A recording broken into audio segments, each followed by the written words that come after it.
جن کو آپ زیادہ تر لوگ تو 11ویں شری والے پیر صاحب کے نام سے جانتے ہیں، کچھ لوگ بڑے پیر صاحب بھی کہتے ہیں، اور بہت تھوڑے لوگوں کو پتہ ہے کہ آپ کا نام شیخ عبد القادر تھا۔ عبد القادر آپ کا نام ہے، اور جیلان کے آپ رہنے والے تھے۔ یہ علاقہ ہے جیلان، جس کی وجہ سے آپ شیخ عبد القادر جیلانی یا گیلانی کہلائے جاتے ہیں۔ حسنی حسینی سید ہیں، یعنی والدہ کی طرف سے آپ کا سلسلہ نسب امام حسن حسین کے ساتھ ملتا ہے، اور والد کی طرف سے آپ کا سلسلہ نسب امام حسن کے ساتھ جا کر ملتا ہے۔ گویا نبی پاک صلی اللہ علیہ وآلہ وسلم کی آل مبارک ہیں۔ حضرت شیخ عبد القادر جیلانی جب پیدا ہوئے تھے نا، تو آپ کی پہلی کرامت یہ ظاہر ہوئی تھی کہ اس رات، جس رات آپ پیدا ہوئے تھے، بادل تھے، رمضان کی یکم تھی، تو لوگوں کو سمجھ نہیں آ رہی تھی کہ چاند ہوا ہے کہ نہیں ہوا ہے۔ تو شیخ عبد القادر جیلانی نے اس پوری رات میں جب آپ پیدا ہوئے تھے تو آپ نے اپنی والدہ کا دودھ نوش نہیں فرمایا۔ تو آپ کو پتہ ہے بچہ دودھ نہ پیے اور روئے نہ، تو یہ پریشانی کی بات ہوتی ہے نا، کہ اس کا مطلب ہوتا ہے کہ وہ فٹ نہیں ہے، بیمار ہے یا انفٹ ہے۔ تو ان کے گھر میں بھی ظاہر ہے کہ ہنگامہ پڑ گیا کہ بچہ رات کا پیدا ہوا ہے اور اس نے ابھی تک دودھ کو منہ بھی نہیں لگایا۔ دودھ تو کیا، پانی، کوئی پینے والی چیز انہوں نے منہ کے اندر نہیں جانے دی۔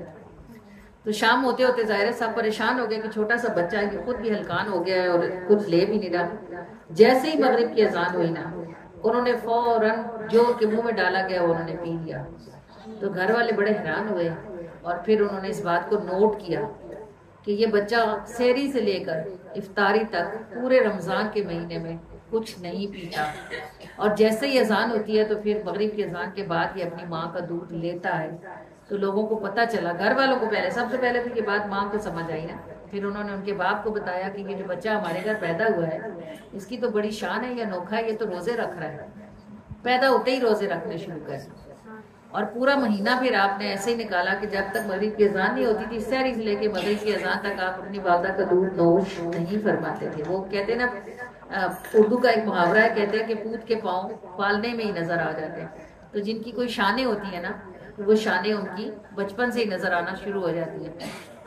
اگلے سال ایسا ہوا کہ پھر یکم رمضان تھی اور بادل تھے۔ لوگوں نے کہا وہ سعیدوں کے گھر میں گیلان میں وہ ایک بچہ پیدا ہوا تھا پچھلے سال، جس نے دودھ نہیں پیا تھا، جاؤ دیکھو اس نے اگر سحری سے اب تک ماں کا دودھ نہیں پیا تو اس کا مطلب ہے چاند ہوا ہے۔ پتہ چلا کہ انہوں نے واقعی رات سے لے کے صبح ہونے کو آئی ہے، ماں کے دودھ کو منہ نہیں لگایا۔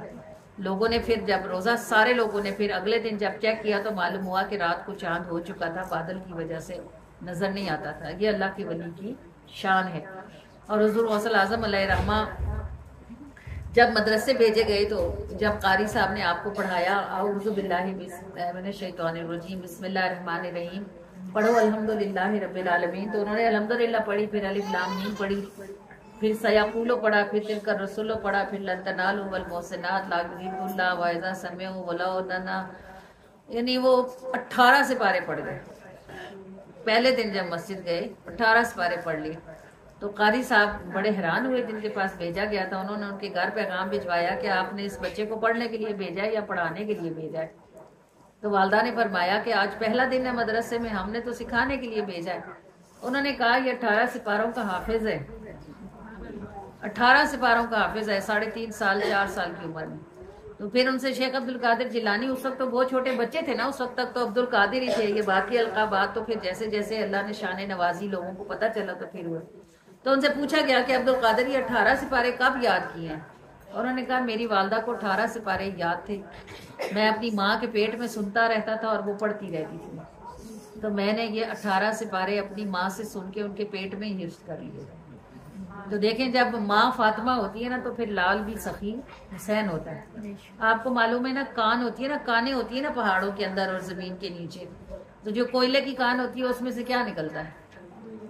کوئلہ نکلتا ہے۔ نمک کی کان میں سے نمک نکلتا ہے۔ یہ جو گرینائٹ کی کان ہوتی ہے، ماربل کی کانیں ہوتی ہیں، اس میں سے ماربل نکلتا ہے۔ تو جو ہیرے کی کان ہوگی اس میں سے کیا نکلے گا؟ ہیرا نکلے گا۔ تو اس کا مطلب یہ ہے کہ ماؤں کو اگر ہیرے بننے کی تربیت ہوگی تو آگے سے اولاد بھی ہیرا ہوگی۔ بچے بھی تو ویسے ہی ہوتے ہیں نا جیسے مائیں ہوتی ہیں، کیونکہ پہلی تربیت اور پہلی درس گاہ تو ماں کی ہی گود ہوتی ہے نا۔ ابھی لوگ کہتے ہیں جی ماحول بڑا خراب ہے، اور جی کیا کریں جی، گھر میں ایسے ہے، اتنے لوگ ہیں، ایک بچہ ایک کی بات سنتا ہے، بچہ دوسرے کی بات سنتا ہے، ابھی تو یہ مرض ہے کہ شادیاں ہوتی جاتی ہیں تو بچیاں الگ ہو جاتی ہیں، سب کے اپنے اپنے، اگر گھر کا صحن ایک بھی ہے تب بھی کھانے پکانے سونے سب کے الگ۔ جس وقت میں حضرت شیخ عبد القادر جیلانی پیدا ہوئے اور جس وقت میں ہم سے پچھلے ہمارے باپ دادے تھے، اس وقت تو 25-25 30-30 40-40 لوگ ایک ہی صحن میں رہتے ہوتے تھے۔ یہ تائی کا حصہ ہے، یہ چچے کا حصہ ہے، یہ پھوپھی کا حصہ ہے، یہ فلاں رہ رہا ہے، یہ فلاں رہ رہا ہے، بلکہ 2-4 لوگ گھر میں ایسے بھی ہوتے تھے جن کا کوئی قریب کا تعلق بھی نہیں ہوتا تھا۔ کوئی ایسی خالہ رہ رہی ہے، کوئی مامی رہ رہی ہے جس کا کوئی پوچھنے والا نہیں ہے، خاندان نہیں ہے، وہ بھی ساتھ ہی رہ رہی ہے۔ 40-40 45-45 لوگ ایک ہی گھر میں ایک ہی صحن میں، بڑی بڑی حویلیاں ہوتی تھی، لوگ رہتے تھے۔ لیکن جو ادب کا معیار ان کا تھا، وہ ہمارے بڑے بڑے مہنگے اسکولوں میں پڑھنے والے بچوں کو اتنی تمیز نہیں ہے جتنی اس وقت 40 لوگوں کی سننے والے بچوں میں تمیز تھی۔ اس کی وجہ کیا تھی کہ یہ ادب، یہ برداشت، یہ مروت، یہ صبر، یہ ماؤں کے اندر تھا۔ تو وہ اپنے بچوں کو دودھ کے ساتھ پلاتی تھی اور ان کی تربیت کرتی تھی، ان کو سمجھاتی تھی کہ کس کے ساتھ کیسے بات کرنی ہے، کس کے ساتھ کیسے اختیار کرنا ہے رویہ، کس کے ساتھ کیا لہجہ اختیار کرنا ہے، کس کو جواب دینا ہے اور کس کو نہیں دینا۔ تو ظاہر ہے بچے وہی کچھ سیکھتے تھے۔ اب کانیں کوئلے کی ہو گئی ہیں تو پھر نکلتا بھی کوئلہ ہی ہے۔ اگر کان ہیرے کی بن جائے گی تو نکلے گا ہیرا ہی۔ محنت کرنے کی ضرورت بچوں پہ نہیں ہے، محنت کرنے کی ضرورت ماؤں پر ہے۔ اگر مائیں سنوریں گی تو اولاد سنورے گی نا، اگر ماں ہی بگڑی ہوئی ہوگی تو اولاد کو کیسے سنوارے گی؟ اور اللہ کریم ہمیں بھی ہدایت دے، جو ہم سے کمیاں رہ گئی ہمارے بچوں کی تربیت میں، اور یہ آنے والی نسل تو پتہ نہیں کیا کرے گی۔ ان کو تو میگی بنانی آتی ہے، نوڈلز بنانے آتے ہیں، میکرونی بنانی آتی ہے، اور اس کے علاوہ لوگوں کو بیوقوف بنانا آتا ہے، باتیں بنا لی۔ وہ جو ایک بچیوں میں برداشت ہوتی تھی نا کہ بھئی اب جیسا بھی حالات ہے، جو بھی ماحول ہے، بھئی سہنا ہے اور گزارا کرنا ہے۔ ابھی تو گزارے کرنے والی بات تو ختم ہو گئی ہے۔ جو نہیں بس رہنا تو نہیں رہنا، جو مرضی سمجھا لیں، جو مرضی مثال دے لیں، انہوں نے نہیں برداشت کرنا، اور نہیں برداشت کرنا تو پھر الگ ہونا ہے، اور الگ ہونا ہے تو پھر الگ بچوں کا کیا بنتا ہے؟ بچے صرف پیسوں کے نہیں ہوتے کہ باپ خرچہ دے دے اور ماں پال لے، بچے کو رشتے چاہیے ہوتے ہیں، اس کو دادی بھی چاہیے ہوتا ہے، اس کو دادا بھی چاہیے ہوتا ہے، اس کو تاؤ بھی چاہیے ہوتا ہے، اس کو چچا بھی چاہیے ہوتا ہے، اسے پھوپھی بھی چاہیے ہوتی ہے، اسے ماموں بھی، اسے خالہ بھی، ہر رشتے کی جگہ ہوتی ہے، اسے سب رشتے چاہیے ہوتے ہیں۔ وہ جب رشتوں کے بیچ میں بڑا ہوتا ہے تو اس کو رشتے نبھانے بھی آتے ہیں، سنبھالنے بھی آتے ہیں۔ جب وہ بیچارہ ایک اکیلے گھر میں 2 کوارٹروں میں 2 کمروں میں ایک دروازے کے پیچھے بڑا ہوگا، اسے کیا پتا رشتے کیا ہوتے ہیں اور ان کو کیسے سنبھالا جاتا ہے۔ تو اپنی جان پر مشکل جو لوگ سہتے ہیں ان کی اگلی نسلیں کھڑی ہو جاتی ہیں، تو جو لوگ اپنی آسانی دیکھتے ہیں پھر ان کی اگلی نسلیں روٹتی ہیں۔ یہ قانون ہے قدرت کا۔ اللہ کریم کو ہم سب کو یہ بات سمجھنے کی توفیق عطا فرمائے کہ بے شک اولادوں کی پرورش محنت مانگتی ہے، قربانی مانگتی ہے، لیکن جو لوگ یہ محنت کر لیتے ہیں اور یہ قربانی دے لیتے ہیں، ان کی اولادوں کی پھر لوگ مثالیں دیا کرتے ہیں، اور وہ بچے ان کے لیے دنیا اور آخرت میں آسانیوں اور خوشیوں کا سبب ہوتے ہیں۔ تو اللہ پاک ہمیں ہماری نسلوں کے ساتھ اپنے بڑوں کا ادب کرنے کی توفیق عطا فرمائے، اور اللہ کریم ہماری نسلوں کو ہمارے لیے ٹھنڈک کا سبب بنائے۔ یہ جو شیخ عبد القادر جیلانی علیہ رحمہ ہے، جن کا یہ مہینہ ہے ابھی، جن کی آپ منقبت سننے لگے ہیں، یہ ایک تو ان کے والدین حسنی حسینی سید تھے، اور پھر ایک ان کی تربیت دیکھیں کہ خود ان کی والدہ کو 18 سپارے، اگر یہاں کسی کو 8 9 10 سپارے حفظ ہوں، وہ کہتی ہے قرآن تو ہے نہیں پورا، پڑھ کے کیا کروں گی، چھوڑ ہی دیتی ہے، وہ 8 10 بھی بھول جاتی ہے۔ ان کو 18 سپارے یاد تھے، پورا وہ حفظ نہیں کر سکی کسی وجہ سے، تو انہوں نے 18 بھی نہیں چھوڑے، انہی کو کام کرتے پڑھتی رہتی تھی۔ تو پھر اس کا صلہ یہ ہوا کہ بچے نے ماں کے پیٹ میں سن کر یاد کر لیا کہ میری والدہ کو 18 سپارے یاد ہے۔ کان اگر ہیرے کی ہو تو بیچ میں سے ہیرا ہی نکلتا ہے۔ لل یارویں والے دانا تے ڈوبی ہوئی تر جائے گی، لل یارویں والے دانا تے ڈوبی ہوئی تر جائے گی، پھڑ مرشد پاک دی باں نبی دے گھر جائے گی، پھڑ مرشد پاک دی باں نبی دے گھر جائے گی، لل یارویں والے دانا تے ڈوبی ہوئی تر جائے گی، لل یارویں والے دانا تے ڈوبی ہوئی تر جائے گی۔ ایک مائی نے عرض گزاری، بیڑی رڑ گئی سونے